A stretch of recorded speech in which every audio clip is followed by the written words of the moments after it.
Morning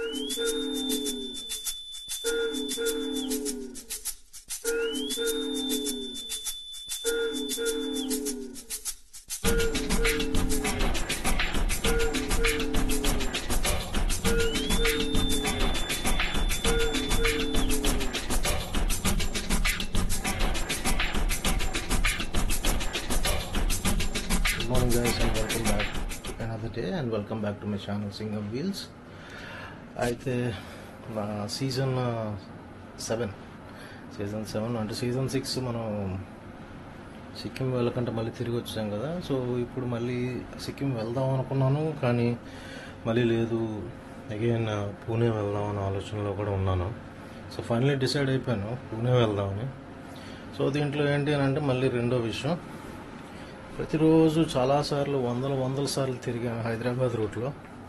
so ఈసారి చిన్న డిఫరెంట్గా ట్రై చేద్దామని చెప్పి ఫ్యూచర్లో ఇది పనికొస్తుంది కూడా, అదర్ కంట్రీస్కి వెళ్ళేటప్పుడు కూడా పనికొస్తుంది అనే ఉద్దేశంతో ఒక చిన్న ట్రయల్ లాగా అనుకోవచ్చు. లేదా ఎన్నోసార్లు హైదరాబాద్ రూట్లో చాలాసార్లు వెళ్ళాం కాబట్టి కొంచెం డిఫరెంట్గా చేద్దామని చెప్పి. నథింగ్ డిఫరెంట్ అంటే ఏం లేదు, నా బైక్ని హైదరాబాద్ వరకు పార్సల్ చేసేసి అక్కడి నుంచి పూణే వైపు ట్రావెల్ చేద్దామని. హౌ సేఫ్ అనేది నాకు తెలీదు, బట్ ఒకసారి ట్రై చేస్తే నాకు తెలిసేది. ఎల్లుండి నా పూణే ట్రిప్ని స్టార్ట్ చేస్తున్నాను మండే. ఈరోజు ఏంటంటే సాటర్డే, ఈరోజు పార్సల్ చేయడానికి వెళ్తున్నాను. పార్సల్ చేసి అక్కడ బైక్ని పిక్ చేసుకొని అక్కడి నుంచి పూణే వెళ్దామని ఆలోచనలో ఉన్నాను.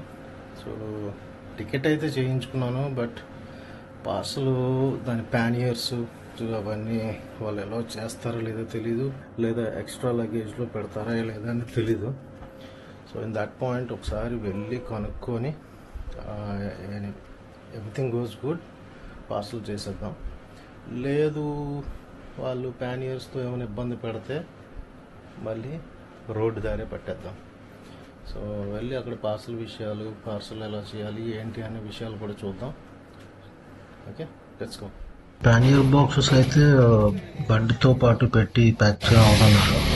సో ప్యానియర్ బాక్సెస్ సెపరేట్గా ప్యాక్ చేస్తున్నారు. అండ్ ఇక్కడ పూర్తిగా ఫ్యూయల్ అయితే పూర్తిగా తీసేస్తున్నారు. అస్సలు కొంచెం చుక్క కూడా ఉన్నవరా ఏంటి? కాదు, కొంచెం కూడా చుక్క కూడా ఉన్నవరా?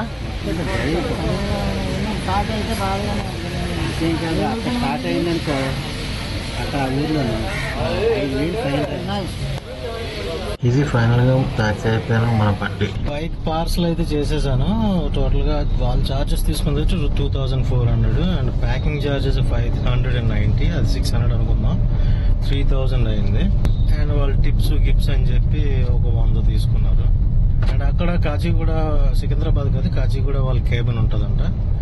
కాచిగూడలో అయితే 1 డే బిఫోర్గా, సండే రేపు ఉండదేమో అనుకొని ఈరోజే బుక్ చేస్తాను. సో సండే అక్కడ నేను వెళ్ళేది అక్కడ మండే మధ్యాహ్నానికి. So 1 day parking charges fine ఉంటుందంటే ఒక 200 అంట.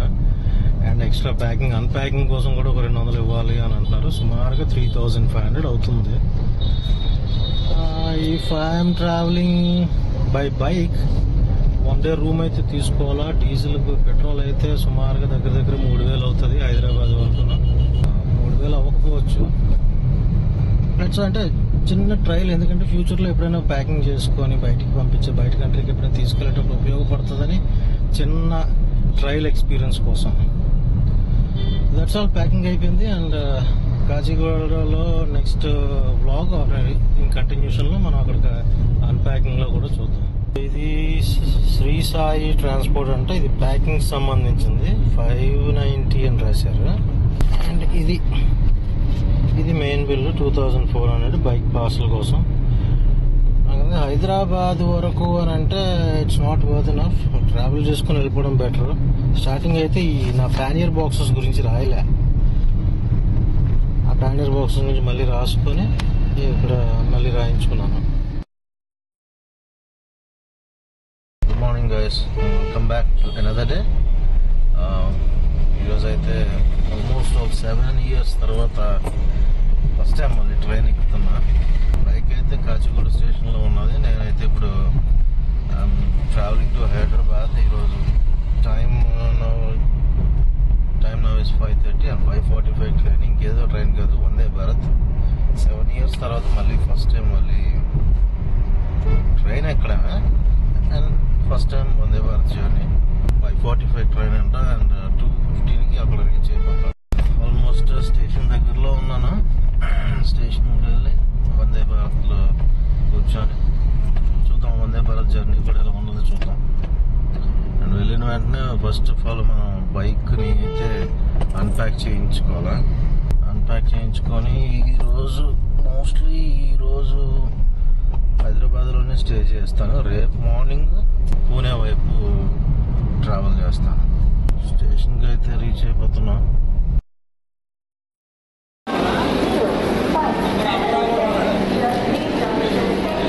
పెట్టాడు ఈసారి.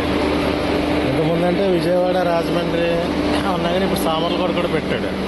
ట్రైన్లో ఎక్కగానే ఫస్ట్ వెల్కమ్ డ్రింక్ లాగా ఒక డైజెస్టివ్ బిస్కెట్, అలాగే కొంచెం పొడి అండ్ ఒక పాలపొడి ప్యాకెట్ కూడా ఇచ్చారు.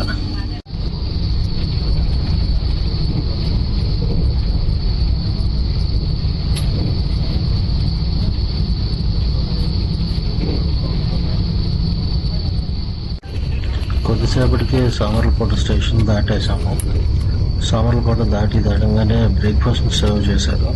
బ్రేక్ఫాస్ట్లో మనకి ఒక hand tissue, ready mix tea packet, అలాగే ఒక చాకో పై, దాంతోపాటు ఒక పెరుగు, వెజిటేరియన్ చెప్పుకున్నాను. టిఫిన్ బ్రేక్ఫాస్ట్కి వెజిటేరియన్ చెప్పుకున్నాను. సో వెజిటేరియన్ బ్రేక్ఫాస్ట్లో మనకి 2 ఇడ్లీ, ఒక వడ, ప్లస్ దానికి కొబ్బరి చట్నీ అండ్ సాంబార్ ఇచ్చారు. టేస్ట్ అంటారా, ఇట్స్ గుడ్. అంటే రైల్వేలోని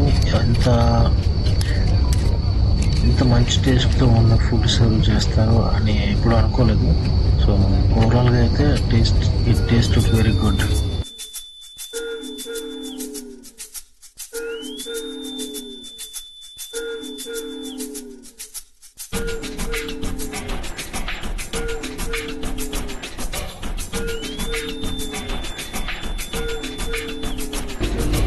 జర్నీ అయితే నాకు చాలా బోరింగ్గా ఉంది. అఫ్కోర్స్ ట్రైన్ వందే భారత్ అనేది స్పీడే, కాకపోతే ఏమి చేయకుండా ఊరకనే 8.5 గంటలు కూర్చోాలంటే చిరాకు వేసింది. ఇంకొక 1.5 hour ఓపిక పడితే సికింద్రాబాద్ రీచ్ అయిపోతాం. కాచిగూడ దగ్గర పార్సల్ ఆఫీస్కి అయితే వచ్చాను. అన్ప్యాక్ బైక్ అంటే ఎలా ఉందో చూద్దాం first of all. So wise ఇప్పుడు పరిస్థితి ఏంటంటే ఇక్కడికి వచ్చాక 900 అడుగుతున్నాడు. ఇంకా 1 day లేట్ అయింది, దానికోసం పెనాల్టీ అన్నాడు. వైజాగ్లో చెప్పడైతే 200 అన్నాడు, కానీ ఇక్కడికి వచ్చాక టోటల్గా అన్నీ కలిపి 900 అన్నాడు. సరే ఇక ఈ ప్రైవేట్గా పెడితే సేఫ్టీ అనుకోవచ్చు, కానీ డబ్బులు అయితే బొక్కే. బైక్ మళ్ళీ ఆల్ సెట్ గైస్. వీడియో అయితే తీయలేదు, కారిపోయింది మొత్తం.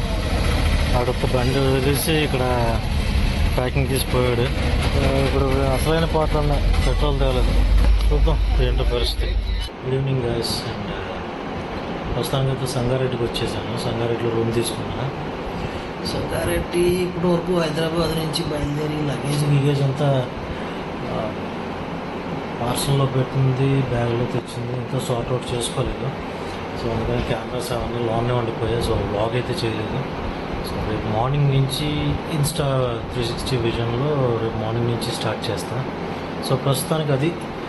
ఇక్కడ విషయం ఏంటంటే, సరే ఏదో ట్రై చేద్దాం అనుకొని హైదరాబాద్ వరకు బైక్ని పార్సల్ చేశాను. కానీ నా train Vande Bharat ticket plus బండి పార్సల్గా అయింది అంతా కలుపుకొని సుమారు 6,000 దాకా అయిపోయింది. I made a big mistake. అప్పుడప్పుడు అవుతూ ఉంటాయి ఇలాంటప్పుడు. ట్రైల్ వేద్దాం ఒక పార్సల్ చేస్తే ఎలా ఉంటుందని. బండి అయితే నీట్గానే వచ్చింది, బట్ అక్కడ 2,400 ప్లస్ 600 ప్యాకింగ్ ఛార్జెస్ 3,000 అయింది. ఇక్కడికి వచ్చేసరికి మళ్ళీ నాకు ఒక 900 వేస్తాడు. లేట్ ఛార్జెస్ 1 day అయిపోయింది, చాలా ఎక్కువ అని చెప్పి దెబ్బ వేస్తాడు. దెబ్బే, ఆబ్వియస్గా దెబ్బే. ఇది కావాలనే మూలీ అయిపోయింది. ఇంకెందుకు అక్కడ డిస్కషన్స్ అని చెప్పి నేను కూడా ఆర్గ్యుమెంట్స్ ఏం చేయకుండా బయలుదేరి వచ్చేసాను. సంగారెడ్డికి అయితే వచ్చేసాను. సంగారెడ్డి అమ్మో హోటల్స్ ఏం చూసినా చూడండి నాసి రకమైన హోటల్స్. అడిగితే 1500, 1900, 1800 చెప్తున్నారు. బట్ 1200కి దొరికింది. ఉన్నట్ల మీద అన్నీ ఆల్మోస్ట్ ఇలాగే ఉన్నాయి కానీ 1500, 1800 చెప్తున్నారు. ఉన్నట్లో ఇది కొంచెం తక్కువ దొరికింది.